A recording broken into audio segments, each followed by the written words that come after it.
All right, so before my brief reflection on what today's marriage means to me, I wanted to offer thanks. I wanted to thank Nemi, Mary, Kyle, and Jen for the readings, Evan and Brett for their coming thoughts on the readings, Kevin and Lisa for the wedding music, Hannah, Trisha, and Andrew for the prelude music you have now, and Laura, Age, Court, and our parents for the 12-month prelude to the wedding. I'd also like to thank everyone here for attending. This week, the sudden passing of my beloved uncle, Michael Curley, reminds me of the importance of expressing appreciation.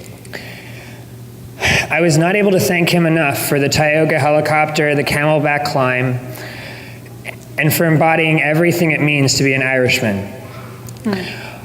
Hard to fathom such a generous, friends and family-driven person not with us, but in spirit, I hope he will be. Any warm welcome you get from someone after the ceremony, that's Michael. Any profane, profound conversation you have with someone during cocktail hour, that's Michael. Any feat of technological wizardry you see during the reception, that's not Michael at all, but the rest applies. Now, on to the reflection. I am not a math person. I am to math what Kanye West is to modesty. Hark and his Maryland friends can attest to this. Judy, my geometry tutor, can attest to this, as can Megan, Kelly, John, and many other math teacher friends I flung my happy hour bill at. This math, however, I'm capable of doing. 5 billion people. For thousands and thousands of years, 5% of the population could scarcely have imagined the joy we celebrate here today. Marriage has changed many times over the years, but rarely has there been any place for harks, been any place for me's.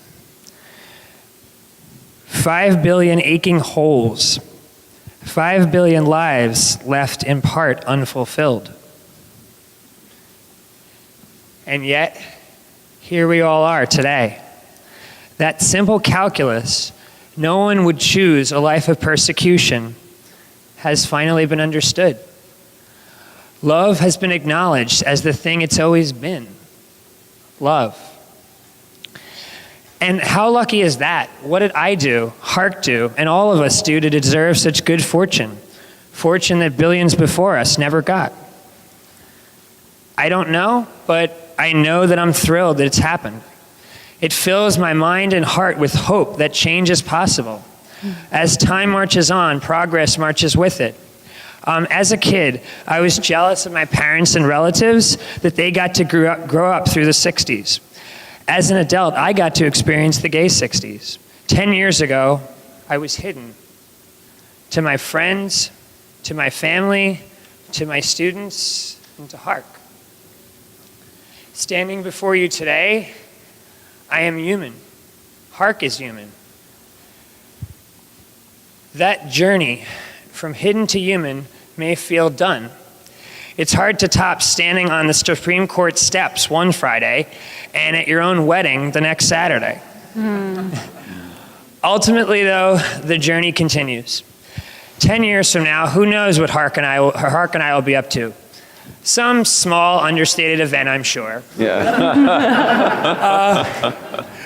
I will not directly quote Uncle Michael's reaction when we first told him that our wedding would be, quote, small and understated. But to suffice it to say, he thought it was very hard to believe.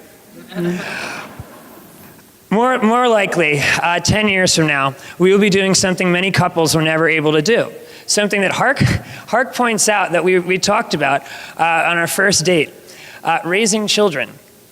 Our kids will probably not be sure what to make of the obstacles we faced, just as I vividly remember asking my mom and dad, black and white people couldn't do what? They couldn't use the same what? In that confusion, though, there will be profound optimism. Orientation will not be a primary thing for them. They will be able to strive toward their own kind of progress. They will be able to focus on improving other areas and their own lives. If everything goes as planned, we will do as Nadine, Paul, Jerry, and Helen have done. Our kids will know the value of empathy, humor, and hard work. They'll also inevitably be embarrassed by us and angry with us on occasion. If a door is slammed and we're told that, "I hate you," at some point, we'll know we've done something right. Ultimately, what matters is that we work through difficulties together. If we teach them to persevere, to better themselves and the people around them, everything will work out. I may not be a math person, but I'm certainly a West Wing person, so I'll end with this image, this final hope. And Hark and I will hopefully soon watch The West Wing. 10 years from now, our son comes into the room and asks for me. Our daughter comes into the room and asks for Hark. Both asked, "Dads, what's next?" Amen. You can just settle.